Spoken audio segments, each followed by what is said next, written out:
So I think that the small size of it is probably the most important aspect of it. That's what makes it stand out the most from most of the events that I go to throughout the year. And I think that that's really important for a lot of reasons. It's an opportunity to have very targeted discussions with a lot of different vendors that you might not otherwise have the opportunity to speak with. So this has been a great opportunity because I think the breadth of the topics that are discussed here for aerospace and defense, it's not something that I typically get exposed to. Don't have the opportunity to go and hear directly from this level of senior leadership at these different companies. So the variety of topics that are here around this whole sector, it's a very deep sector.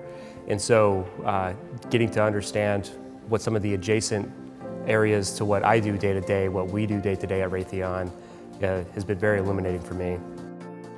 So this was my first year. I got cold called on LinkedIn.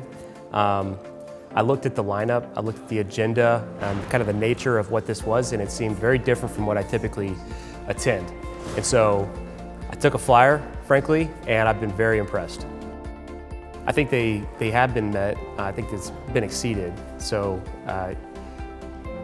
again, just the different types of talks, the different types of suppliers, the different level of interaction, that very engaging interaction.